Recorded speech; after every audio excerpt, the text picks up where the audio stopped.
Estão me ouvindo bem? Só me deem um sinal. Assim a senhora já tem noção de quem está. É uma imensa honra, uma imensa alegria poder estar aqui pela segunda vez no Congresso Nacional da Magistratura do Trabalho, para debatermos temas atuais e polêmicos que repercutem em toda a seara jurídica. Dando prosseguimento a essa programação, iniciaremos o painel Futuro e Desafios do Transporte Rodoviário de Cargas. E, como não poderia ser diferente, vamos contar com honrosas participações.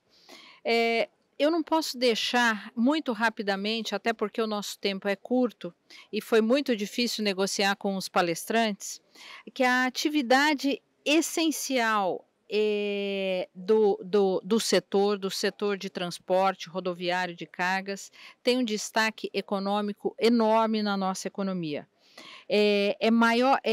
A maior parte da economia interna brasileira passa pelo transporte de cargas, pelos caminhões, e sem dúvida é um modal que representa o principal sistema logístico do país. E segundo dados que coletamos, 65% das mercadorias do país são beneficiadas, passam pelo transporte rodoviário. Temos a lei nova, vamos ouvir a questão do adicional, sobre o adicional de salubridade, que é algo que vem inquietando muito o setor, e também, e em especial, a ADI 5322, que julgou inconstitucionais alguns dispositivos da Lei 12.619/2012. E, posteriormente, a Lei 13.105 de 2015, que introduziram profundas mudanças, e agora temos a ADI, que decidiu pela inconstitucionalidade, como eu disse, da 13.103 de alguns dispositivos. E para não perdermos tempo, até como eu disse, por força nós temos 5 palestrantes, eu já vou chamar o nosso primeiro palestrante, o doutor Narciso Figueroa, que é advogado e consultor jurídico, bacharel em Direito do Trabalho e com várias pós-graduações, vários títulos, um advogado conhecido no setor. Conheço o doutor Narciso há mais de 20 anos, atesto a capacidade e o conhecimento do doutor Narciso na área. E uma das questões que ele vai debater e controvertidas, que é exatamente a questão dos tanques de combustíveis, do adicional de periculosidade aos motoristas de caminhão com tanque de combustível para consumo próprio do veículo. Posso dizer que há algum tempo nós mesmos, eu como desembargadora do TRT da 15ª Região, temos uma pluralidade de ações nesse setor, nesse segmento muito grande, e há alguns anos tivemos também várias discussões sobre o assunto, embora saibamos que a SDI1 do TST tenha posicionamento específico sobre o assunto. Eu gostaria de chamar o doutor Narciso e, desde já passar a palavra à sua senhoria.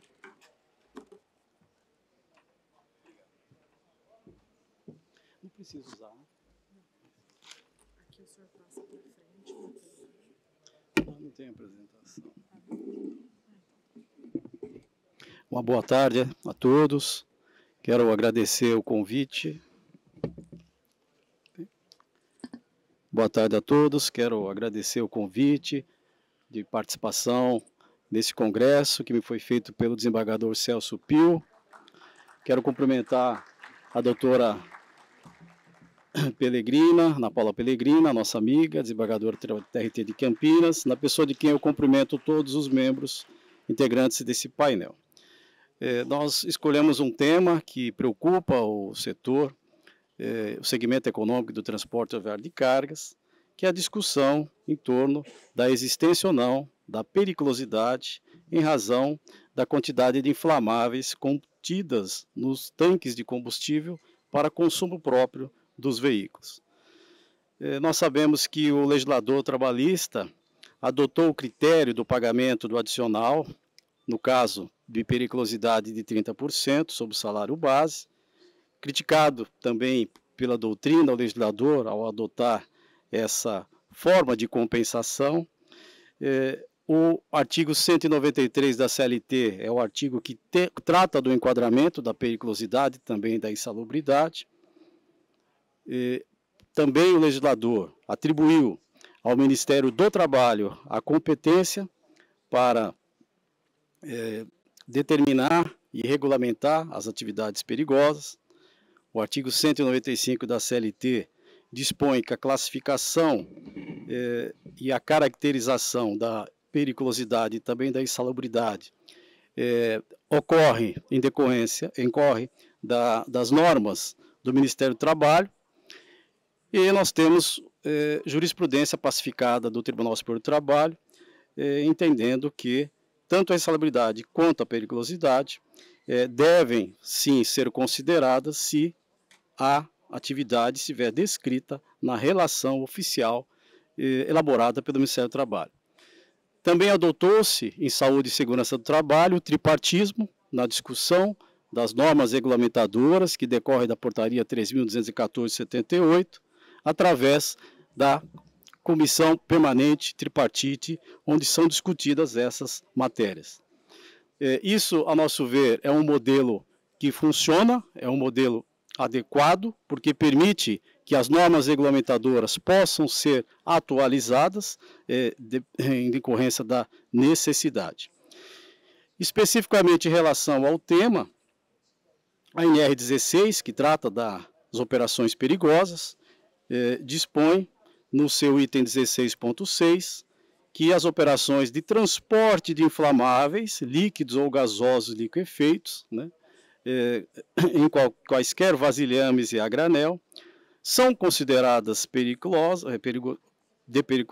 condições perigosas, com exclusão, né, dos inflamáveis líquidos de 135 quilos ou 200 litros. Nós temos aqui uma tolerância prevista na própria norma, e o item 16.6.1 é o item que trata que as quantidades de inflamáveis contidas nos tanques de consumo próprio dos veículos não serão considerados para efeito da norma. Tivemos em 2019, depois de um trabalho feito junto à Comissão Tripartite Paritária, trabalho esse que contou também com a parte técnica do próprio Ministério do Trabalho, e foi acrescentado mais um item na NR16, que é o 16.6.1.1, deixando ainda mais claro que não se aplica à periculosidade as quantidades de inflamáveis contidas nos tanques de combustíveis originais de fábrica e suplementares, desde que certificados pelo órgão competente. Nós imaginávamos que com essa alteração, que, como disse, no grupo tripartite foi aprovada, né, com a aprovação e posicionamento técnico favorável do Ministério do Trabalho e dos trabalhadores e empresários, essa questão pudesse estar pacificada. A jurisprudência tem entendido, já há algum tempo, baseando-se na situação fática da utilização do tanque suplementar e não do tanque de fábrica, de que se o veículo tiver, o veículo de transporte de cargas, no caso, duplo tanque de combustível, e o segundo tanque tiver uma capacidade superior a 200 litros, isso considera-se periculosidade, portanto, é devido o adicional. Ocorre que essa jurisprudência, inicialmente formada apenas em relação ao tanque suplementar, passou a ser também adotada no caso de tanques, segundo tanque de combustível, que também são instalados de fábrica. Nós tivemos um posicionamento da seção de dissídios individuais do TST, nesse sentido, considerando que o que importa é a quantidade de inflamável e não se o tanque é de fábrica ou suplementar. Em relação a esse entendimento jurisprudencial, é que nós gostaríamos de colocar alguns questionamentos no sentido de buscar uma melhor interpretação dessa matéria. Nós, primeiro, gostaríamos de colocar a questão da opção rodoviarista que o Brasil tem, né? O Brasil é um país com dimensões continentais, optou-se pelo modal rodoviário, o Brasil vai continuar sendo um país rodoviarista, mesmo que o Brasil invista na multimodalidade mais do que tem hoje, nós ainda teremos muitas distâncias a serem percorridas. E os veículos de transporte de cargas, sejam os veículos pesados ou os veículos semipesados, eles já saem de fábrica com duplo tanque de combustível. Então essa questão do tanque suplementar, ela já está de uma certa forma superada, porque os veículos já saem de fábrica com esse tanque. Uma questão que talvez não tenha sido ainda melhor debatida pela jurisprudência é o fato de que nós temos na legislação de trânsito um enquadramento e é exigido da legislação de trânsito que todo veículo de transporte de carga tenha definida a sua tara e a sua lotação. A tara é exatamente o peso do veículo vazio. E a lotação é o peso do veículo, mas com seus acessórios, mais a carga transportada. E o tanque de combustível, seja ele único ou duplo, pela legislação do Código de Trânsito, ele faz parte da tara, ele não faz parte da lotação, ele não é compartimento de carga. Esse é o primeiro aspecto. Segundo aspecto a ser considerado, todo tanque de combustível instalado num veículo comercial, seja ele de cargas ou passageiro, ele respeita normas internacionais de segurança. E no Brasil, ele é submetido à homologação pelo Inmetro, que assim como o Ministério do Trabalho, também é um órgão governamental técnico nessa área. Além desses aspectos que são importantes, nós temos que também considerar que a jurisprudência do TST, da seção de decisões individuais, relega ao oblívio, na nossa opinião, o fato de que a NR16 foi alterada em 2019, com a alteração da NR16 de 2019 e a inserção do item 16.6.1.1, ficou mais evidente de que a opção dada para essa matéria, sob o ponto de vista técnico, é de que se o tanque de combustível for para consumo próprio, independentemente se ele é de fábrica ou suplementar, não há periculosidade. E isso, a nosso ver, deveria ser considerado, porque não só foi aprovado pelo órgão competente, que é a Comissão Tripartite, mas também pelo Ministério do Trabalho. A tese jurídica de que o segundo tanque, se exceder a 200 litros, equipar-se ao transporte de inflamável, com todo respeito, a nosso ver, tem um grande equívoco. Por quê? E aqui eu vou dar dois exemplos práticos para vocês. Uma empresa que tem um caminhão de transporte pesado, transportando água, e outra que tem transporte de areia. Onde que está o risco dessa atividade? Onde que está nessa questão? E aqui nós temos que separar o transporte de carga inflamável. Esse, por si só, já é devido o adicional de periculosidade. Portanto, seja pelo fato da portaria que alterou a NR16 não ter sido ainda pela SDI examinada, e seja pelo fato de que não se trata de compartimento de carga o tanque, mas sim de um acessório obrigatório para o veículo, nós entendemos que é necessária a revisão dessa matéria. E aqui nós gostaríamos de mencionar uma recente decisão do Tribunal Superior do Trabalho, publicada no dia 22 de setembro de 2023, da 5ª turma, tendo como relator o ministro Breno Medeiros, onde essa matéria foi, a nosso ver, examinada, sob o ponto de vista da alteração da NR16, e aqui o voto, ele encara realmente a situação à luz da nova alteração da portaria 3.000, da portaria da NR16. Diz aqui o acordo que, em se tratando de tanque suplementar ou de tanque de fábrica, né, em razão da alteração da NR16 em 2019, não há periculosidade a ser considerada, né? A operação só seria, de acordo com esse entendimento, considerada perigosa se os tanques, seja de fábrica ou originais, não possuírem o certificado do órgão competente, expondo ao trabalhador ao risco.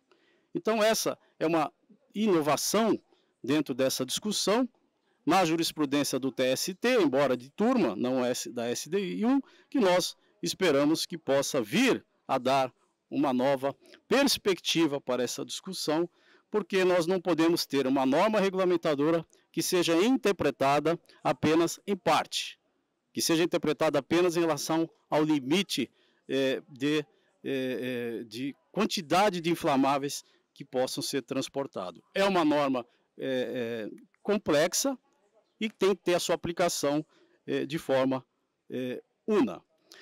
Quero concluir aqui agradecendo o tempo que me foi dado aqui, o tempo curto, dizer que teses jurídicas precisam ser debatidas e esse é um evento que propicia isso. Eu, em 3 décadas de advocacia, cheguei a 2 conclusões. Primeiro, não há tese jurídica absurda. Nós temos que ter a humildade de entender, debater e aceitar até quando a tese não for vencedora. E segundo, nós não temos causa ganha e nem causa perdida. E ainda que, para tanto, nós tenhamos que defender o óbvio, né, como disse Bertold Brecht. Muito obrigado.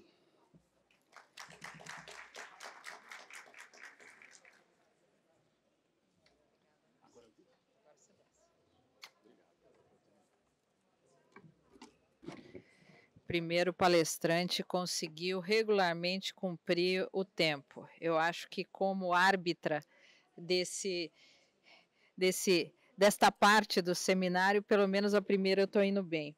É muito interessante essa questão, uma questão altamente técnica para nós magistrados, e aqui está bem o equilíbrio que nós temos que observar como magistrados em tudo, e até o próximo assunto vai abordar essa questão, mas eu já queria lançar como consertar direitos sociais e a livre iniciativa. Eu acho que é exatamente isso, e qual é o papel do Estado nesse todo. Mas eu parabenizo o doutor Narciso, como sempre, o senhor muito técnico, conhecedor da matéria, e já chamo aqui ao palco a doutora Nicole Goulart, diretora executiva nacional do SEST-Senat, e que vai falar sobre um assunto que quase não se debate atualmente. Por favor, doutora Nicole. Previsibilidade jurídica na análise aos casos trabalhistas, no caso aqui que envolve o setor de transporte. Não, fica à vontade.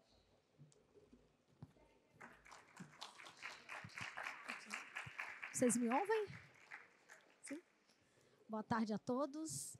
Muito obrigada, desembargadora Ana Paula. É um prazer e um privilégio falar um pouco mais aqui com vocês. Preferi falar sentada, desembargadora, por um único motivo. O púlpito, para quem é baixinho como nós, acaba atrapalhando. Então, muito obrigada por me permitir isso. Eu queria cumprimentar a organização do evento em nome do desembargador Celso. Aqui eu cumprimento todos os participantes aqui presentes. Muito obrigada pelo convite. Bem, alguém está com o passador, por favor? Está aqui.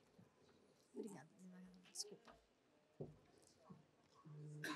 Bem, qual que é o grande foco?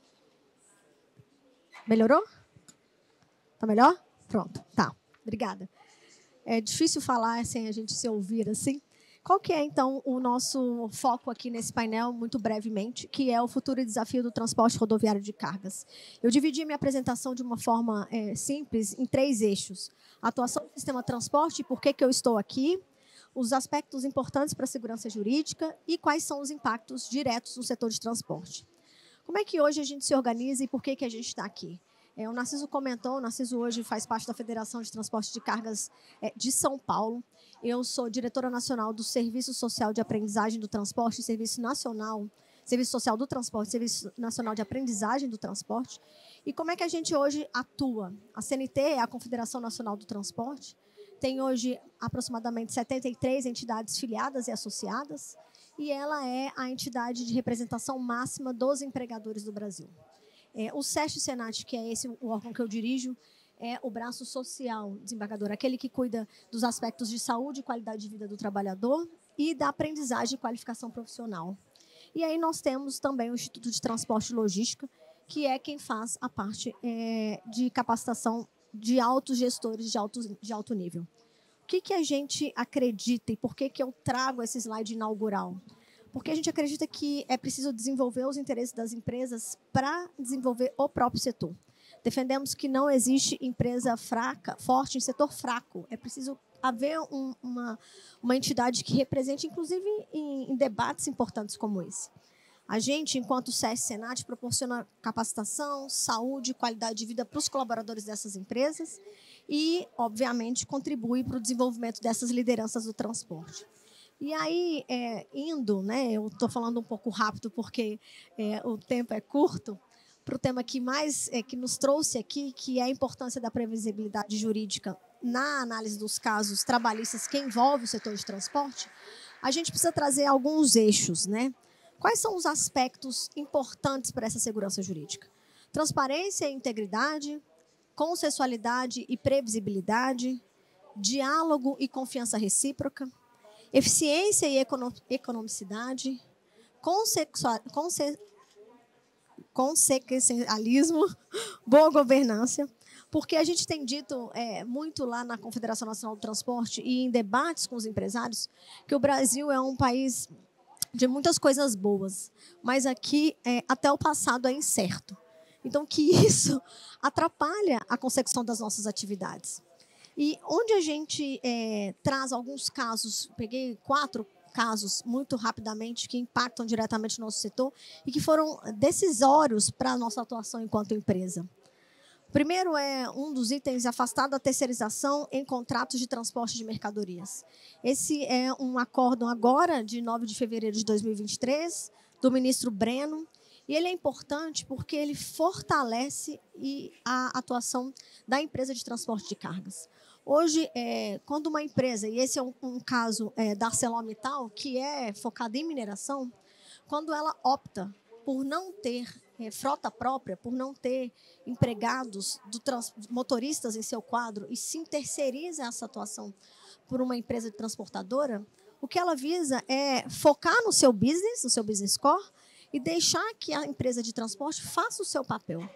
Ao passo que ela também não quer ter a responsabilidade de ser responsabilizada por esses eventuais problemas, enquanto empresa transportadora fosse. Então, esse acórdão muito nos favorece porque ele traz que a existência de relação meramente comercial entre as reclamadas, que não se equiparam à típica prestação de serviços, não há responsabilização da segunda reclamada pelos créditos trabalhistas devidos pela empregadora ao reclamante, seja na forma solidária ou subsidiária. Isso é uma segurança jurídica muito importante para a tomadora do serviço.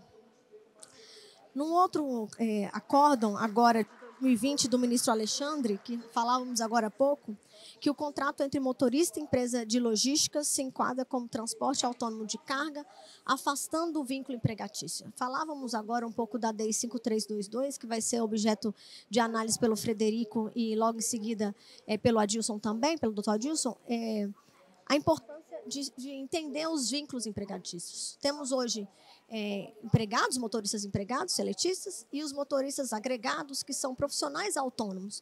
E como o nome assim já o diz, são autônomos e não há necessidade, não há porquê o reconhecimento de vínculo. Então, quando o ministro Alexandre diz que declara a validade da relação de transportador autônomo de cargas e afasta o reconhecimento de vínculo empregatício ante a natureza comercial da relação existente entre o reclamado e o reclamante, restabelecendo a sentença em todos os seus termos e julgando improcedentes os pedidos formulados pelo reclamante. Qual que é a nossa maior preocupação e por que debates como esses são importantes? Porque até que isso chegue ao TST, até que isso tenha um desfecho, esse processo, por exemplo, até foi muito rápido, de 2014 encerrando em 2020, há toda uma insegurança jurídica permeando essa relação trabalhista. Então, esse empresário, ele fica, eu diria, vulnerável de se contratar um autônomo, sendo que ele sabe que ele não tem capacidade de contratação de um seletista, seja pelos encargos, seja pela carga horária que ele necessita desse colaborador. Quando a gente fala ainda, um outro que isso foi muito me chamou a atenção, que é um outro acórdão agora de 2017 da ministra Maria Assis, que o motorista que teve uma imagem divulgada em manual interno da empresa não deve receber indenização por dano moral. Parece um pouco óbvio, mas obviamente que essa divulgação não tinha fins comerciais. Isso se tratava de um manual de procedimentos da empresa. A empresa tinha entendido que essa era uma forma de valorização desse colaborador pela boa conduta. Então, enquanto esse processo, aí um processo de 2015, que o acórdão saiu em 2017, em que a ministra disse que, se não há utilização comercial da imagem, não justifica a indenização deferida pelo Tribunal Regional. Eu volto a dizer, até lá, essa empresa ficava à margem, não só ela, como todas as outras, de escolha de banco de imagens e sem poder entender que a imagem desse colaborador valorizava, porque a imagem desse colaborador é a identidade dessa empresa. Então, mais um caso que foi muito favorável ao setor empresarial. Por fim, e esse é um caso polêmico, há muita contradição, e eu deixei ele por último, não por acaso, que é o transporte rodoviário de cargas como um setor autorizado a exigir a certidão de antecedentes criminais para admissão. Isso é um julgamento da ministra Dora, agora de 2021, em outubro de 2021, dizendo que a exigência de certidão de antecedentes criminais de candidato a emprego é legítima e não caracteriza lesão moral quando amparada em expressa previsão legal ou justificar-se em razão da natureza de ofício ou do grau especial de fidúcia exigido. Esse é um tema super importante. O Brasil, nós fizemos agora na última semana um fórum CNT de debates em que o ministro Dino esteve conosco e falávamos da preocupação com o alto índice de roubos de cargas ainda no país. A gente fala muito de setor rodoviário, e aqui esse painel é do rodoviário, mas a gente acaba se esquecendo do aquaviário, nos rios. E essa certidão é muito importante na contratação de mão de obra, especialmente no norte do país, em que a gente tem alto índice de criminalidade de roubo de combustíveis. Então, muitas empresas aguardaram com ansiosidade esse julgado, esse acordo, para poder continuar os seus processos seletivos exigindo essa certidão de antecedentes criminais. A gente fala aí, obviamente, que isso não é uma prática do setor empresarial como um todo. A gente fala aí de setores de transporte de combustíveis, de cargas fracionadas de alto valor especialmente, e de transportes na Amazônia, que é o que a gente tem índices altos de roubo de cargas, e daí a necessidade dessa certidão. Por fim, indo para os meus 5 minutos finais, a gente não pode esquecer que a previsibilidade jurídica ela favorece o ambiente de negócios, ela possibilita maiores investimentos privados no setor e estimula a geração de empregos. E aí eu tomo como palavras do ministro Barroso recente, logo que assumiu a presidência do STF, quando ele disse que ainda existe no Brasil, contra a iniciativa privada, a livre iniciativa e o sucesso empresarial, um preconceito de que é preciso atrair investimentos para o nosso país, e essa previsibilidade jurídica ela é essencial, ela é muito importante. Por que a gente defende isso? Estratégias seguras de negócios a longo prazo. Estivemos agora há 15 dias em Singapura com um grupo de empresários para entender como é o transporte naquele país, e o que mais chamou a atenção, desembargadora, dos empresários, é que Singapura faz planejamento de 20 anos. Eles estão trabalhando no aeroporto que vai ficar pronto em 2050, então daqui mais de 20 anos, não tendo ainda a capacidade de operação alcançada pré-pandemia. Então, eles têm um compromisso com a organização e planejamento. E aí os empresários brincaram, que eles falavam assim, nossa, a gente faz o próximo trimestre, olhe lá. Porque sentem essa insegurança não só trabalhista, como de aspectos tributários e regulatórios em geral. Evitar as penalidades e litígios para os cumpridores da legislação.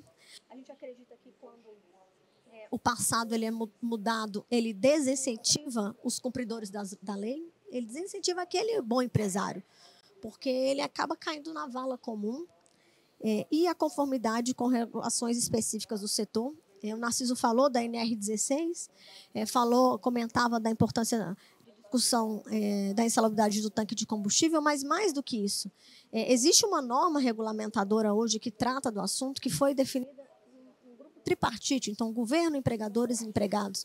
Então, se o empregado está de acordo com o empregador, por que não cumprir a norma regulamentadora? Planejamento de contratações e gestões de pessoas, melhoria das condições de trabalho, e aí eu trago a luz. Parou? Me ouvem? Pode deixar.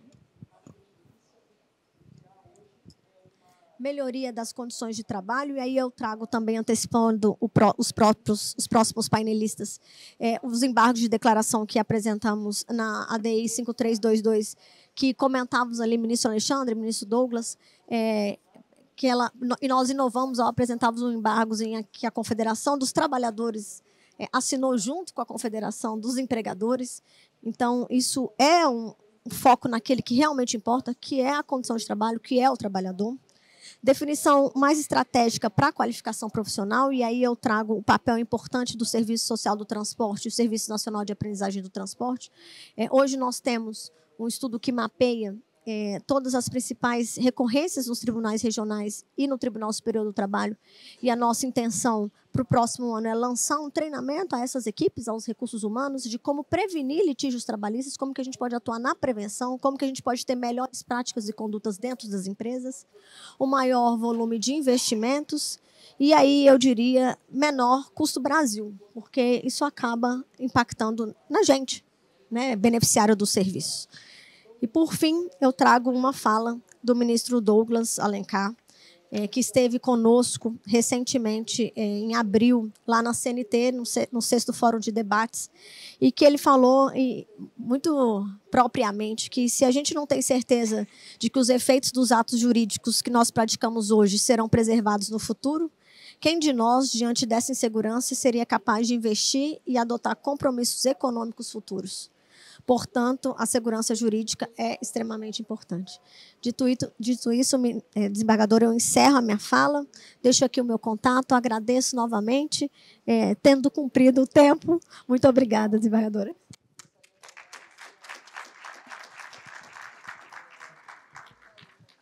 Muito obrigada, doutora Nicole.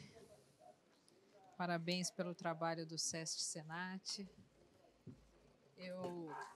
Eu fico aqui muito ansiosa, e que eu não posso falar, até porque o tempo está cada vez mais curto, mas eu não posso dizer que o papel do Estado é, sim, preservar um patamar mínimo civilizatório, e digo mais, que a interpretação do texto, isso vai gerar segurança jurídica, a interpretação do texto legal é muito importante para nós chegarmos a tão decantada segurança jurídica. Passo desde já para o doutor Frederico, peço para que ele venha ao palco. Doutor Frederico é gerente de Relações Trabalhistas da CNT, Confederação Nacional de Transportes, e vai abrir o debate da ADI 5322. Fará uma síntese da questão e os impactos da decisão. Está com a palavra.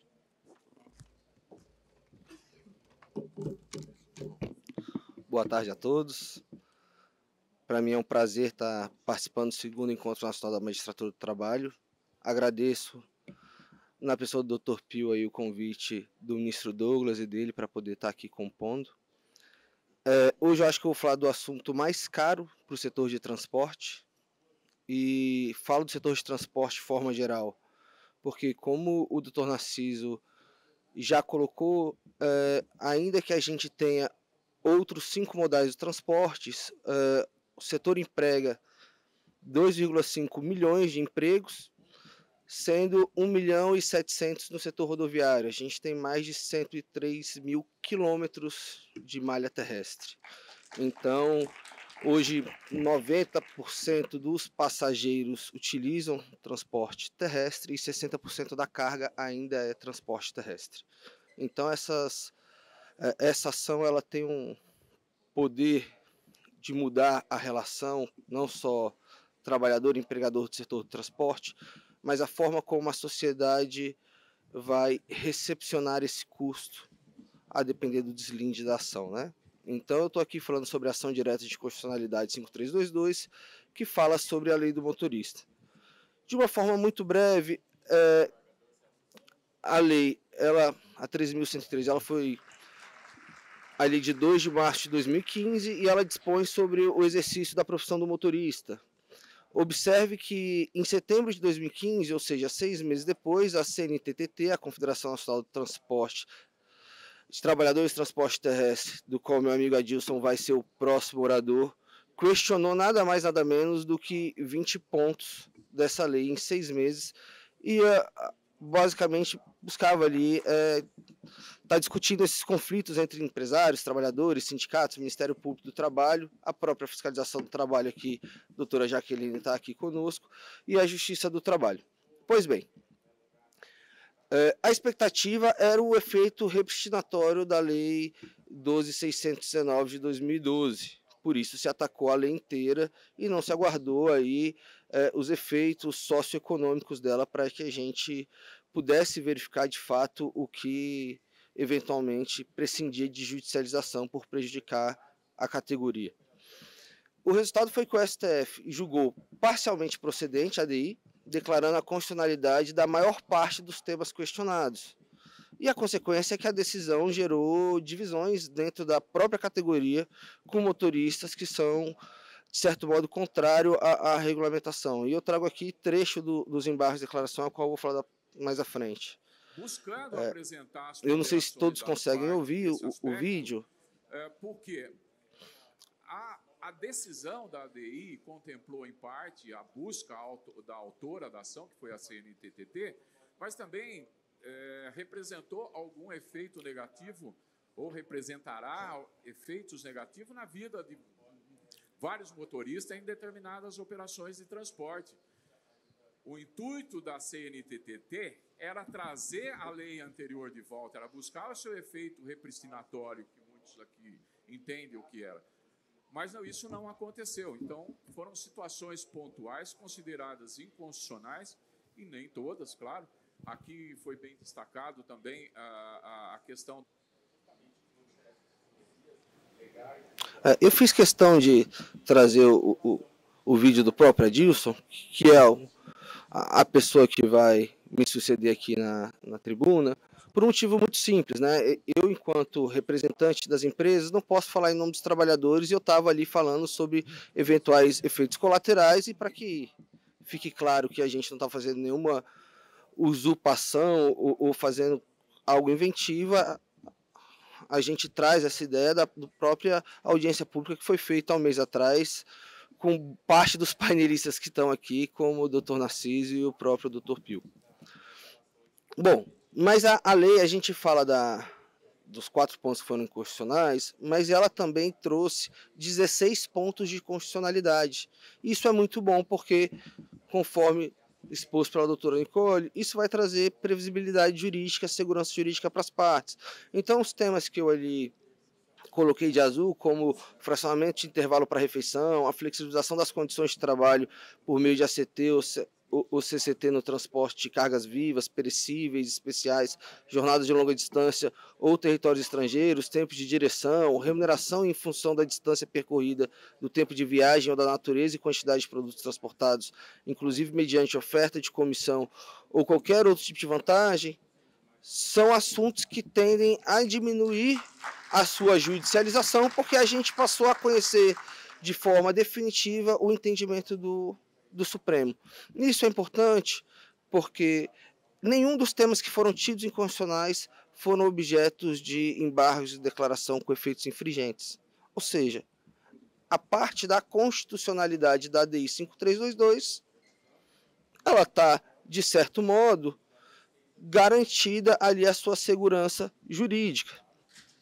E observe, eu tive o cuidado de fazer um quantitativo de quantas decisões citavam a DI 5322 2 semanas depois da publicação da ata de julgamento, que, de acordo com a jurisprudência do TST, é quando passa a ter validade ali aquela decisão colegiada. E a gente tinha 69 processos apenas citando a ADI 5322, um número muito baixo. Quando a gente pega, depois da publicação do acórdão, então semana passada eu tive o cuidado de refazer a mesma pesquisa no mesmo molde, só botando a ADI 5322 em todos os tribunais e no TST, a gente observa um aumento exponencial aí de quase 1.500 ações. O TRT3, o TRT15 e os TRTs de Mato Grosso e Mato Grosso do Sul são quem mais tem utilizado aí já da ADI. Eu confesso que eu não consegui a tempo verificar cada decisão para saber se eles estavam fazendo a citação do que a gente já teve aí julgado como constitucional, ou se de fato eles estavam já fazendo alusão de parte, que como vai ver, vai ser dito adiante tanto por mim quanto pelos 2 próximos oradores, as consequências em decorrência dessa ação.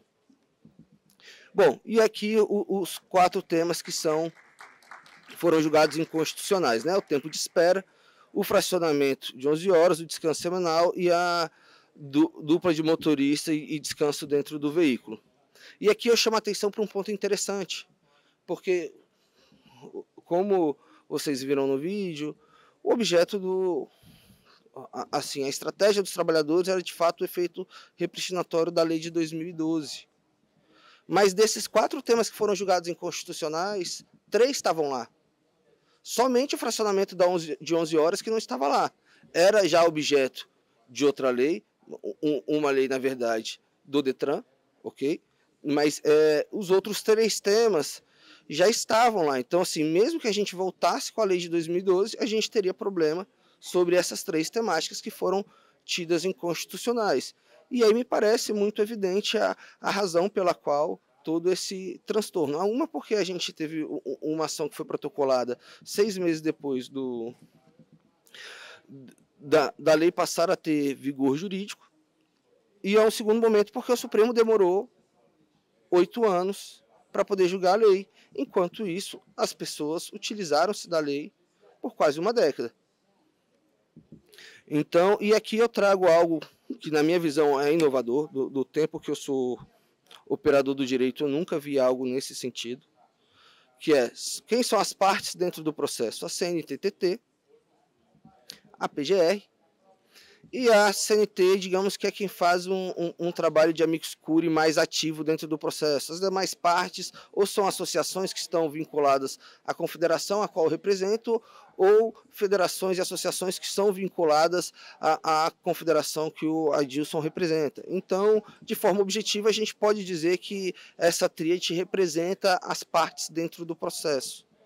E a gente, pela primeira vez, eu vi uma petição de assinatura conjunta pedindo modulação de efeito de trabalhadores e empregadores.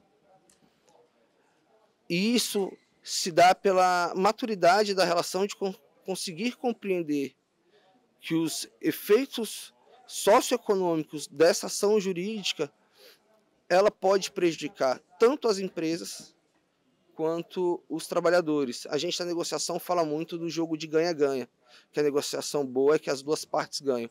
Me parece que com o pedido de modulação de efeito, a gente dá um recado muito expresso para o Supremo da relação de perde-perde sobre isso. Não à toa a gente pede que os temas que foram tidos inconstitucionais a gente possa dialogar acerca dele na forma do tema 1046, por meio de instrumento coletivo do trabalho. E aqui não significa dizer que os trabalhadores vão retornar com o direito sobre esses 4 pontos que foram inconstitucionais, e nem que os empregadores vão pautar esses 4 temas como pedido. A gente está dizendo que cada categoria, ali dentro do seu mundo, das suas necessidades, da sua forma de transporte, da sua região, vai discutir se aqueles 4 temas merecem ser negociados ou não. Eu acho que tem uma distinção muito grande em falar que a gente está querendo que o Supremo não reconheça a inconstitucionalidade que ele já reconheceu, e outra coisa é dizer, olha, existem situações em que nós precisamos disso, e a gente precisa dialogar e falar se isso é importante ou não. E o outro ponto é justamente sobre o efeito ex nunc. E naquela audiência pública que eu acabei de trazer, um membro do Ministério Público, o Dr. Paulo, ele fez uma crítica muito dura às partes envolvidas, dizendo que a gente estava negociando abrir mão de R$500 bilhão dos trabalhadores. Não é verdade. Essa fala ela deve ser rechaçada sempre que acontece. Porque a gente passou 8 anos, as empresas e os trabalhadores, porque os trabalhadores também estavam fazendo o cumprimento da lei, não só as empresas, estávamos todos cumprindo a lei da forma que ela existia. Se o Supremo, porventura, entende que ela é inconstitucional, o que é o setor do transporte?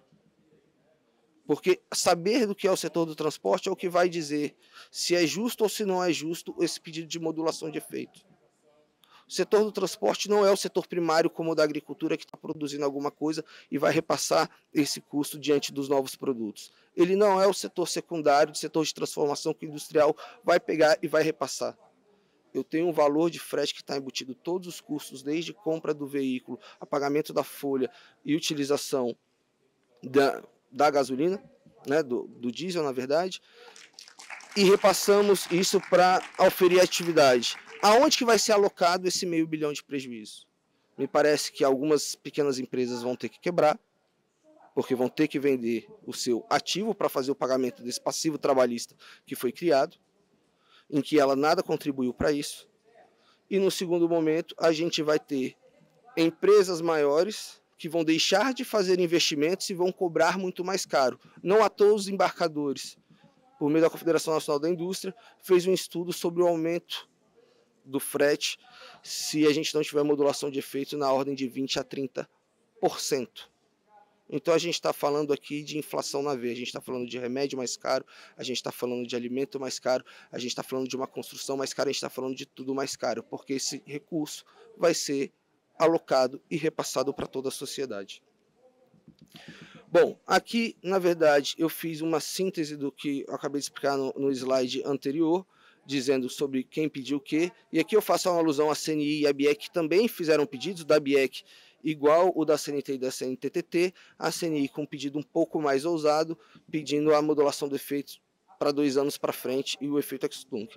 Por que eu deixei eles separados? Porque eles pediram o ingresso na ação a posteriori à publicação do acordo. Então eles ainda vão passar pela dificuldade de saber se o pedido de petição deles deve ser conhecido ou não.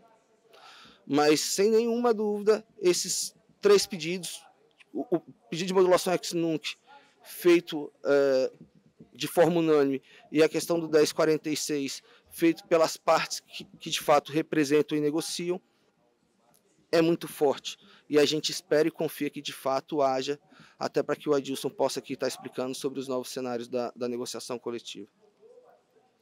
Bom, e aqui já indo para o final, trago algumas reflexões, né? A gente costuma brincar que se os setores econômicos fossem um corpo humano, a gente com certeza seria ali quem estaria passando como sangue por meio das veias. Se a gente tem um cenário de segurança, como a doutora Nicole colocou, a gente é capaz de negociar, a gente é capaz de ter previsibilidade e de gerar ainda mais empregos. Se a gente tem um cenário em que a gente vai precisar reconstruir já com déficit de R$500 bilhão e sabendo que o custo vai aumentar 30%, não é só a categoria que precisa e quer negociar. E digo uma coisa, o setor do transporte é uma atividade que hoje prescinde de trabalhador. A gente tem um déficit de 1,5 milhão de trabalhadores no país e de 13 milhões no mundo. Aumentar ainda mais este custo é de estimular ainda mais a vinda de novas pessoas para o setor. A gente emprega e emprega acima da média. Enquanto o salário Brasil é de 1,7 mil, Do setor de transporte rodoviário é de 2,3 e no estado de São Paulo, no estado da desembargadora, é de 2,3 mil. Então, me encerro aqui, desembargadora, agradeço a oportunidade e trago as reflexões iniciais sobre os possíveis efeitos dessa decisão. Obrigado.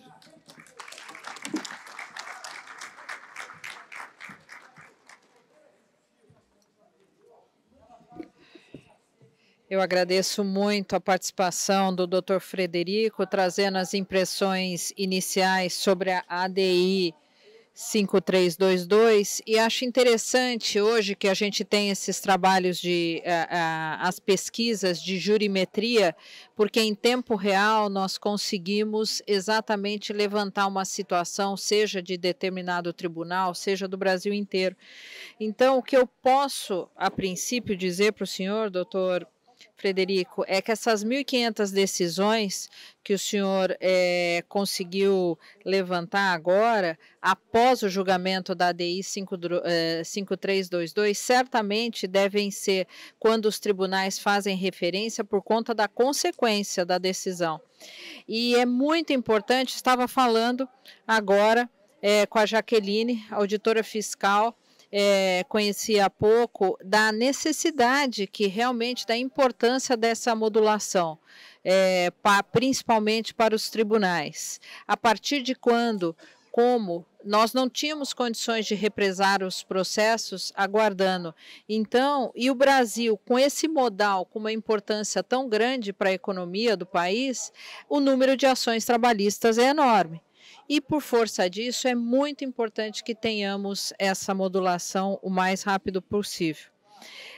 Eu já chamo o Dr. Adilson Rinaldo Boareto, assessor jurídico da Federação dos Trabalhadores em Transporte Rodoviários do Estado, e que eu tive a oportunidade de conhecê-lo ontem, em outro modal com um pouco de atraso, o aeroviário, e que vai fazer o contraponto da ADI.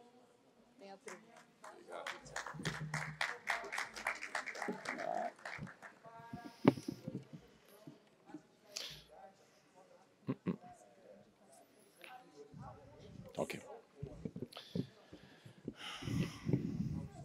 Gostaria inicialmente de agradecer o convite, o honroso convite do desembargador Celso Peu, toda a organização, parabenizá-lo pelo evento, agradecer a oportunidade de expor o entendimento deste técnico que atua hoje como assessor jurídico da Federação dos Trabalhadores em Transporte e que foi convocado também para atuar nessa ADI logo no início e agora. Nossa mediadora, Ana Paula Pellegrino, obrigado também por trabalhar nesse painel. Senhoras e senhores, o desafio a que me proponho é indicar os impactos da negociação, da decisão da ADI 5322 nas futuras negociações coletivas de trabalho. Isso voltado para o setor de transporte rodoviário, porque ela também alcança o setor de transporte rodoviário de passageiro, não só de carga, embora o evento trate de cargas.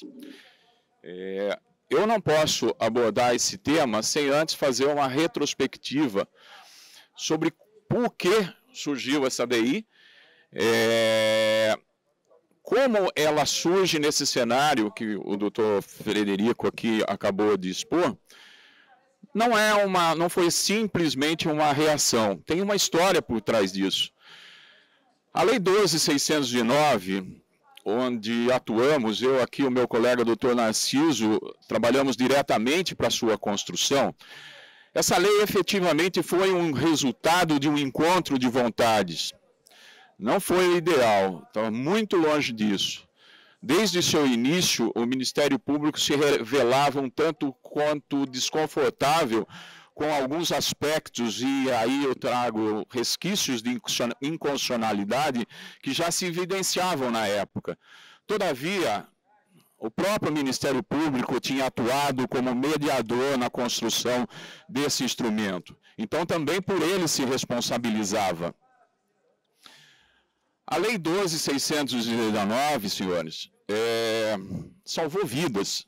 deu melhores condições de trabalho para o motorista, garantiu remuneração adequada para períodos de exceção, conseguiu garantir-lhe um descanso razoável durante suas atividades, enfim, regulamentou a profissão, como já dito aqui. Foi chamada na época da Lei do Descanso, por essa razão. Uma grande conquista, um parâmetro na evolução da legislação do trabalho ligado ao setor do transporte.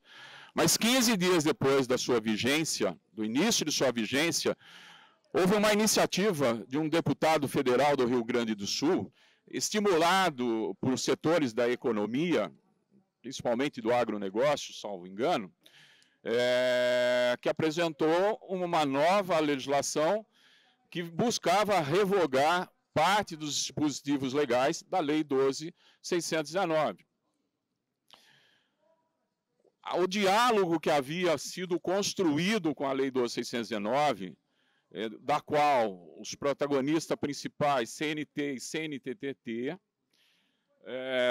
se empenharam em entregar esse instrumento à sociedade, foram momentos, meses de intensos debates, de muita conversa, onde pudemos nos conhecer e pudemos fortalecer os laços de uma ideia de aprimoramento futuro. Sabíamos que não era perfeita. Diferentemente disso, a Lei 13.103 significou o rompimento dessa relação. Tanto é que a representação de trabalhadores instalou na frente do Congresso Nacional cerca de 1.000 cruzes, representando as mortes que adviriam dessa mudança na legislação, que era muito mais permissiva. Nesse momento, o diálogo se rompeu. E a única reação possível encontrada pela CNTT foi buscar o caminho judicial, através de uma ADI. Questionando o que dava para ser questionado, porque houve o rompimento do canal negocial, da via negocial, que foi arduamente construído. Bom, como bem disse o Dr. Frederico, 8 anos se passaram e nós tínhamos expectativa que, nesse momento, durante esse período, a via negocial se restabelecesse naturalmente, pudéssemos nos reaproximar na busca, no encontro de soluções que pudessem efetivamente afastar a aplicação de pontos controvertidos da Lei 13.113, não diria até repristinando totalmente a Lei 12.619, mas que pudessem amenizar os impactos. Bem, houve a decisão e nós temos que assimilar. Tentei trazer esse debate muito antes do voto do ministro Alexandre de Moraes, mas não tive sucesso. Ajudei, então, na construção daquilo que foi o seu pedido de modulação. O pedido de modulação formulado pelas partes encontra justificativa num ato de responsabilidade. Claro que nós identificamos que ela traria dificuldades para o motorista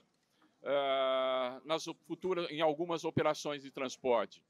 Nem em todas. A maioria delas ia ser tranquilo. Ia ser melhor para o motorista cumprir 11 horas de intervalo, ter o seu descanso preferencialmente nos domingos. Porém, várias questões que foram tidas por inconstitucionais também não foram bem assimiladas pelas representações de trabalhadores, como sempre defendo, e nem pelos próprios motoristas. Dificuldades advirão dessa decisão. E o único caminho encontrado foi retomar o diálogo. Fui responsável, em parte, por essa reaproximação, através de lideranças do setor patronal que reconheço e que identifico como sensatas. E o caminho indicado, e que também indiquei, foi a conversa com o ministro relator, levando essas preocupações, não só dos aspectos econômicos, como foi abordado aqui, mas também os seus efeitos na vida dos motoristas, e que não estavam sendo bem assimiladas, porque a questão do descanso do motorista enquanto o veículo transita já era uma situação que existia, já fazia parte dessa cultura.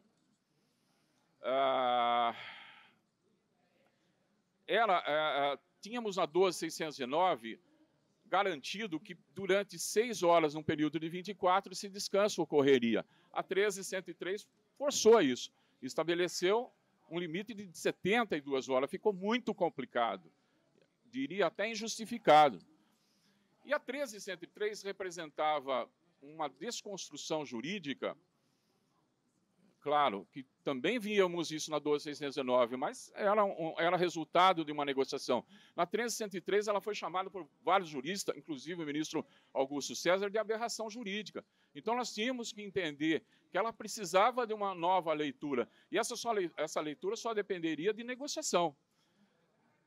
Fizemos o pedido de modulação, dando preferência para que os temas tidos por inconstitucionais pudessem ser objeto de negociação coletiva.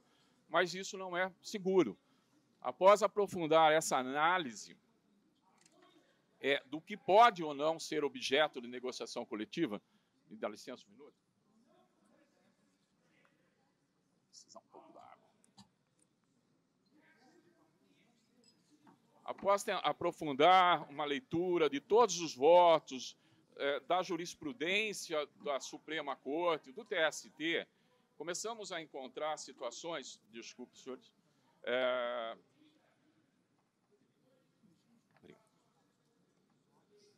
Nossa, desculpe, senhores, precisava voltar aqui.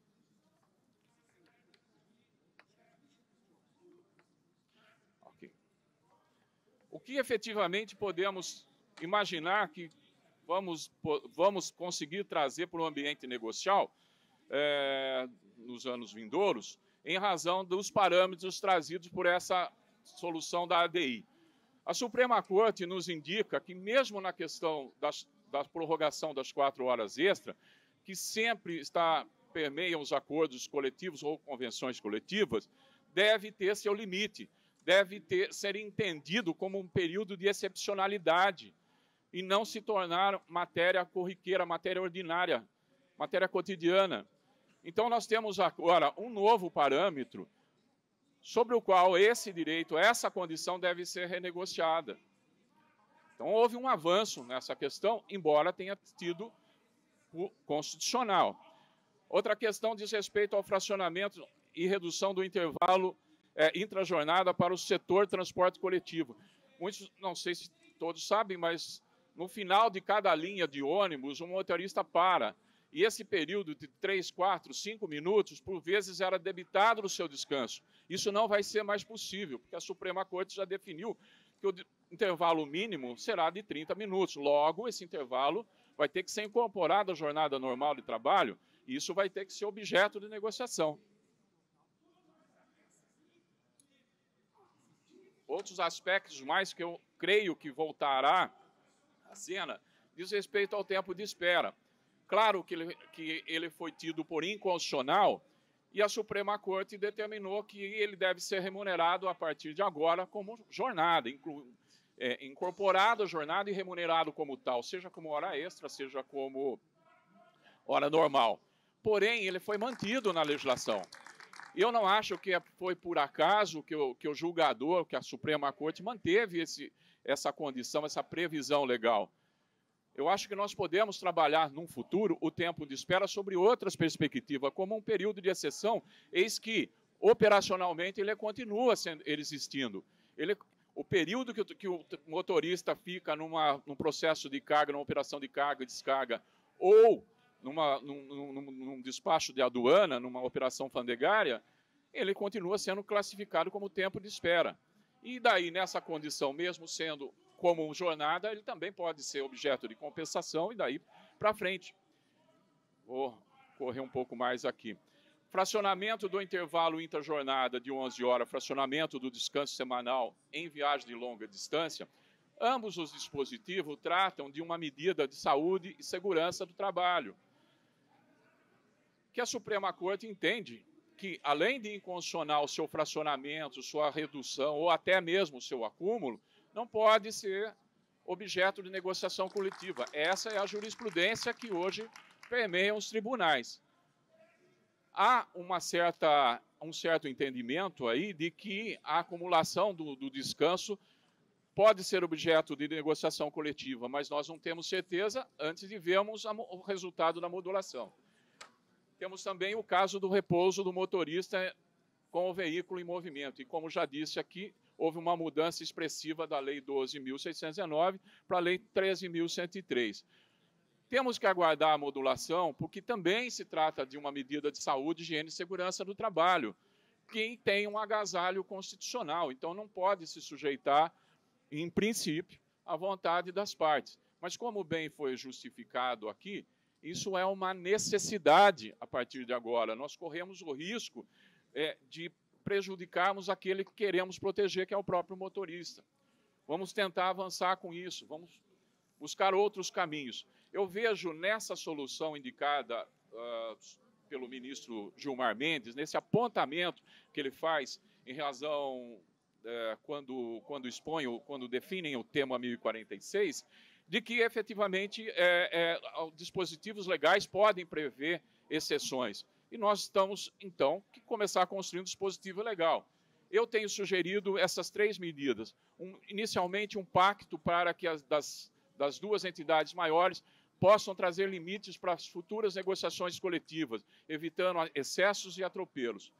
Segundo, diretrizes para um novo projeto de lei, quem sabe até aproveitando o marco regulatório que está no Senado Federal, aguardando designação de relator, marco regulatório de transporte rodoviário de carga, que pode, como tinha na sua construção original, na sua inicial, previsão de um capítulo tratando dos direitos do trabalho dos motoristas. Então, podemos retomar essa discussão, mas o caminho é esse. E convenções coletivas, temos que parar de fazer mais do mesmo, temos que tratar esses 2 instrumentos sob uma nova ótica, aprofundando as operações de transporte. Eu tenho dado um nome a isso de instrumentos coletivos customizados, personalizados, onde possamos aprofundar a operação em si, os detalhes dela, em que circunstâncias os diversos momentos ocorrem, e a sua justificativa, claro. Fazemos isso com contratos, considerando isso, considerando aquilo, resolvemos isso. Então, por que não importarmos dessa técnica, essas condições para questões negociais, para o ambiente negocial? Eu quero concluir dizendo que eu acredito nessa ferramenta, a ferramenta do diálogo, a ferramenta da negociação, do debate, e que leva à construção de instrumentos. Penso que agora a construção é do instrumento legal, mas nós precisamos também mudar a nossa cultura negocial. Mas, doravante, não podemos mais perder de vista a condição do motorista, que deve ser de indivíduo. Obrigado.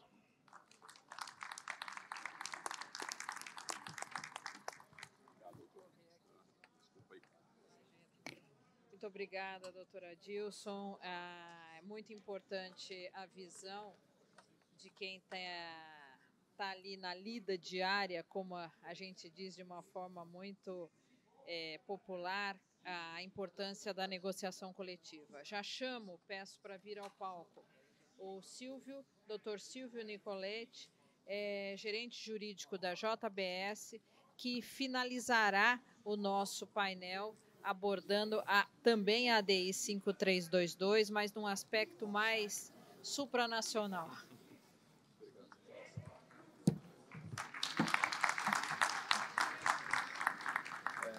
Boa tarde, me escutam bem? Maravilha. É difícil ser desembargador, é difícil ser o último, né?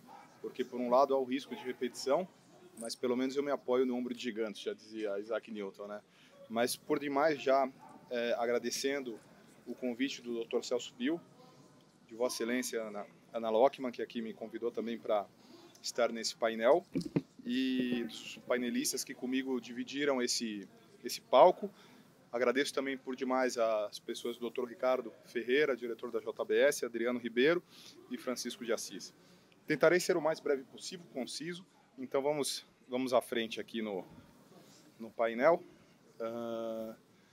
Basicamente, a minha explanação aqui, a minha exposição, se dará em 3 capítulos, né?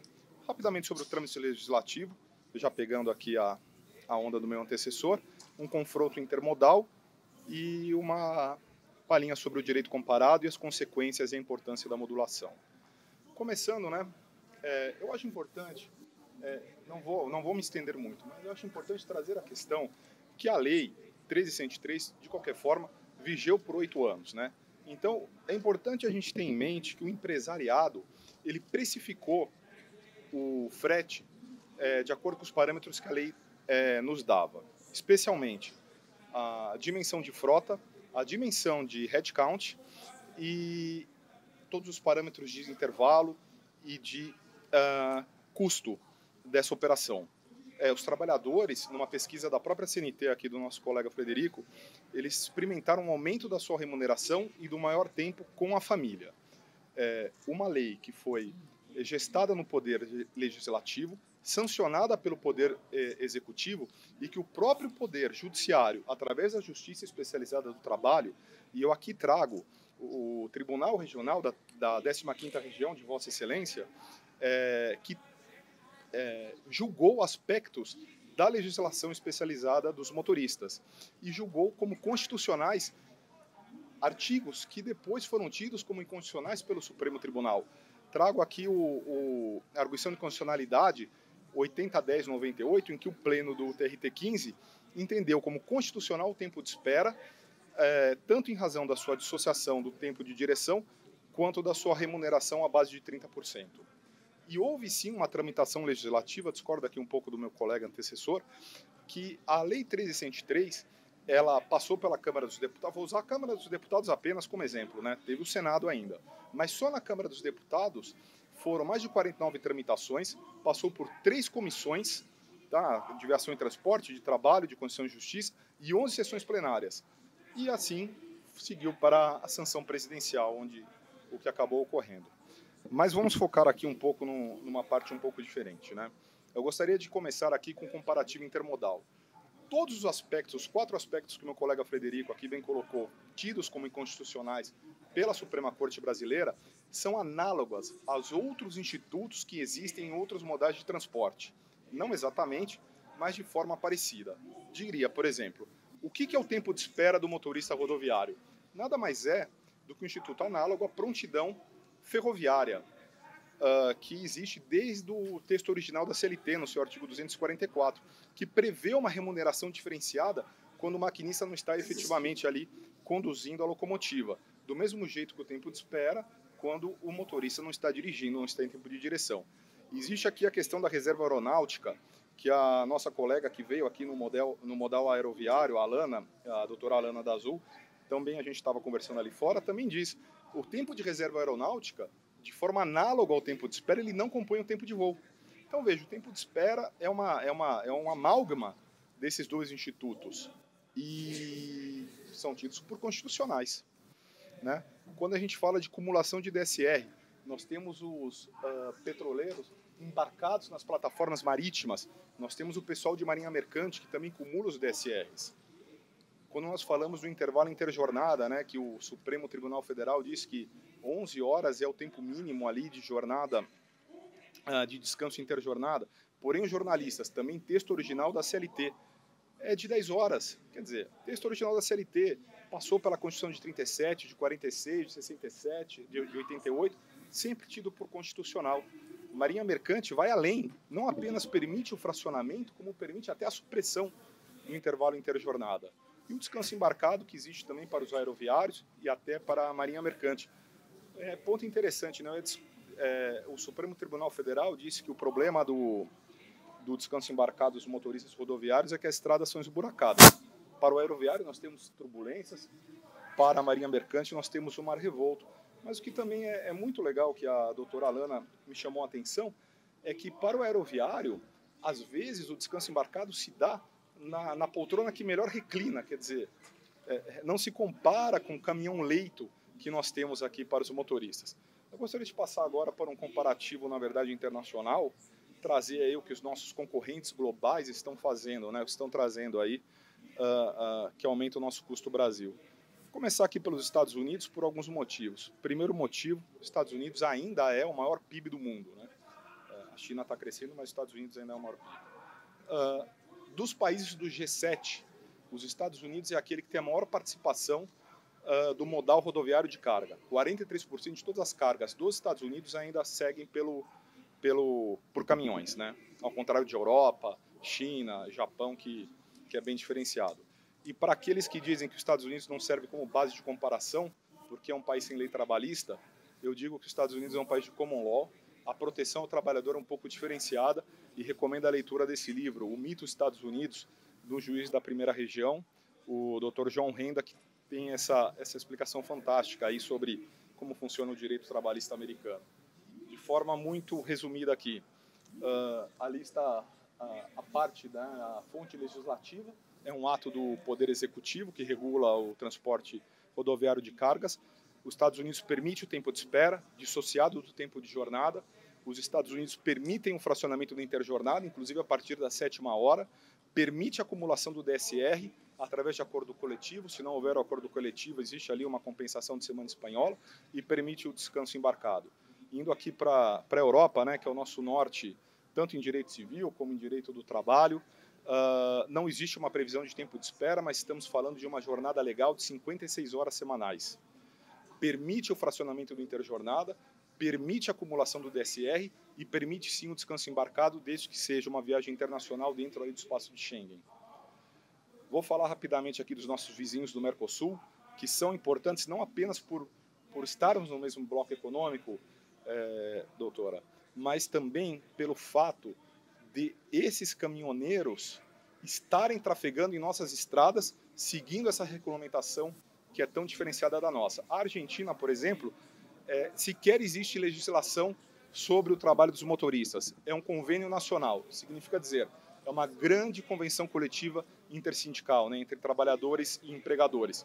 Ela permite o tempo de espera, existem algumas diferenças do nosso entendimento, permite o fracionamento do interjornada, permite a acumulação do DSR e permite o descanso embarcado. E aqui trago até uma questão muito interessante. Na Argentina, a jornada de trabalho é uma mistura de tempo e uma mistura de quilômetro percorrido. É um pouco complexa, estou à disposição para conversar sobre isso depois, mas o interessante é que o interjornada da Argentina ele está previsto, na verdade, no Manual de Riscos do Ministério do Transporte, como um manual de boas práticas para o trabalhador, que empodera o motorista, dizendo qual é o tempo adequado, quem vai dizer é o próprio motorista. Ele deveria dormir ali de 7 a 8 horas corridas, mas quem decide é o próprio motorista. Nosso vizinho aqui, uruguaio, o tempo de espera também existe, o fracionamento da jornada também existe. A única coisa que o Uruguai é inflexível é quanto à acumulação do DSR. Ele exige o gozo de um dia de descanso a cada 6 dias trabalhados, e é inflexível. Mas lógico, né? A legislação uruguaia é um retrato do país, inclusive um retrato geográfico do país, porque, considerando o Uruguai, né, 500 quilômetros de longitude, de latitude, ele é quase uma redoma perfeita, você consegue circunvegar o Uruguai 3 vezes em 6 dias, seguindo a legislação uruguaia. Para fazer o mesmo no Brasil, seguindo a legislação brasileira, seriam necessários 54 dias e meio. Então, o Uruguai, na questão do DSR, aí, ele é um ponto um pouco fora da curva. Finalmente, o Chile agora virou tão importante para a gente por causa da inauguração da rota bioceânica, né, que encurtou aí mais de 4 dias e sair de Campo Grande, chegar até o deserto do Atacama e o Porto do Pacífico, vai ser importante para as nossas exportações. Existe tempo de espera no Chile, é totalmente permitido o fracionamento do interjornada, existe acumulação do DSR, existe uma interessante a peculiaridade da legislação chilena, ou você consegue uma autorização do Ministério dos Transportes chilenos, ou a carga tem que estar num local ermo, o descanso embarcado é permitido, né? E o que é um local ermo para a direção de transportes do Chile? Qualquer região que não seja ali a capital, né, a região metropolitana de Santiago, a região de Valparaíso e a região de Bernardo O'Higgins. Fora isso, o país inteiro pode ser tecnicamente considerado como um local ermo. Então, aqui, resumindo, o que já foi muito bem trazido pelos panelistas antes de mim, né? Quais que são os impactos da ADI? O primeiro impacto, nós vamos ter uma perda, a depender do segmento, de 25% a 40%, 45% de nossa produtividade. Grosso modo, uma média aritmética anedótica, 30% de perda de produtividade. Qual que é o grande problema para o embarcador ou para o transportador? Não tem 30% de caminhões. Pelo próprio cálculo dos embargos de declaração da CNT, 30% de caminhões. Para nós termos 30% de uma frota, nós precisaremos de 16 a 17 anos para que todo mundo consiga comprar 30% de caminhões, especialmente considerando que estamos numa regulamentação Euro 6 de política ambiental que encarece em 40% o preço final do produto. Como bem colocaram o Dr. Frederico aqui na frente, não existem 30% de motoristas, ao contrário. A CETCESP calculou que nos últimos 10 anos perdemos 22% de mão de obra. É uma categoria que está se extinguindo. A doutora Alana da Azul trouxe aqui a alegria de ser aeroviário, a alegria das jovens querendo trabalhar com transporte aéreo. Infelizmente, a categoria dos motoristas não tem essa alegria. Não temos tendo reposição. Precisamos de tempo para repor essa mão de obra. E não será instantaneamente que vamos repô-la. Então, não há como... Como diria o ministro Gilmar Mendes, estamos num estado de inconstitucionalidade, num estado imperfeito, porque não temos como cumprir essa exigência, a não ser que nós tenhamos uma perda de 30% de produtividade que vai se espraiar por toda a economia brasileira. 30% de produtividade no escoamento da mercadoria significa 30% a menos de produção, porque se eu não consigo escoar, eu não tenho por que produzir. E isso, como bem disse o Dr. Frederico, é inflação na veia. Inflação de custo pelo aumento do frete, inflação de demanda pela diminuição da oferta. Para os motoristas, 3 pontos aqui que eu vou destacar rapidamente. Acumulação do DSR. Ele ter que gozar um DSR longe de casa, longe da família, em vez de ele acumular e gozar de uma vez só, junto com seus familiares. Ociosidade forçada em postos, parados na beira da estrada. Eu digo, uma coisa é gozar 11 horas entre uma jornada e outra no conforto da sua casa, com a sua cozinha, com a sua sala de estar. Outra coisa é parado num posto de gasolina, sob o sol, exposto a risco, né, de violência, risco de assaltos e coisas afins. E também,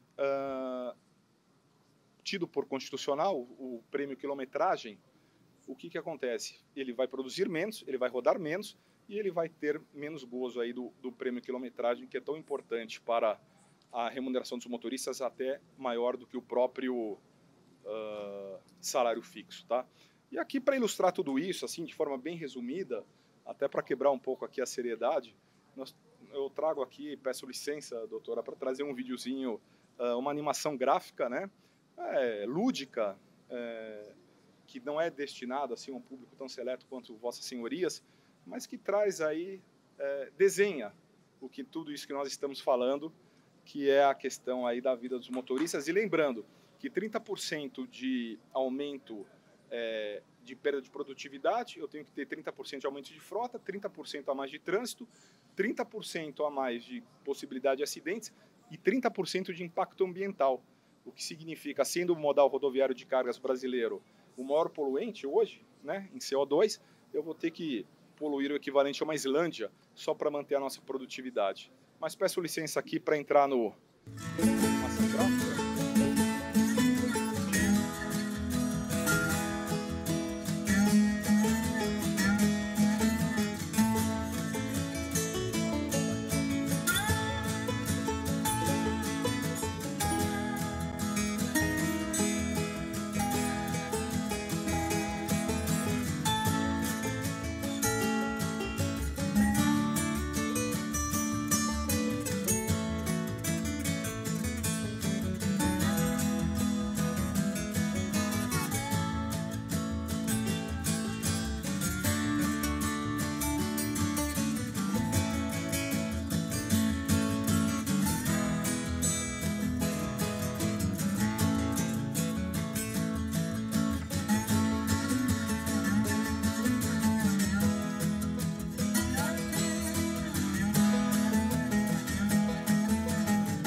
senhores, já encerrando aqui no último slide, saudando demais aí essa composição inédita, né, entre os antagonistas capital e trabalho, de buscar através dos embargos de declaração a modulação dos efeitos futuros, né, porque pelo exposto aí, os senhores podem ver que não temos como cumprir, como manter a produtividade do setor imediatamente, né,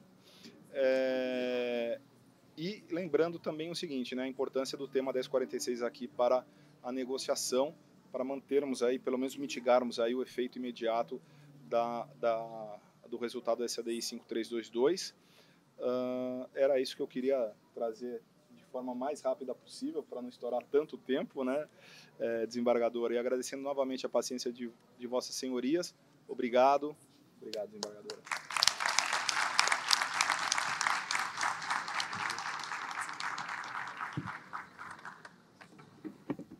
Pois é. Estamos encerrando aqui. O nosso maior desafio foi cumprir o tempo. Eu acho que todos cumpriram, observar o tempo. Quem não cumpriu foi essa mediadora, o que já me excuso. Parabenizo todos e encerro dizendo que muitas questões desse modal foram debatidas, modal transporte importantes, se encontram nebulosas e merece uma discussão mais aprofundada, principalmente do Judiciário. Eu agradeço a todos e desejo um bom resto de tarde.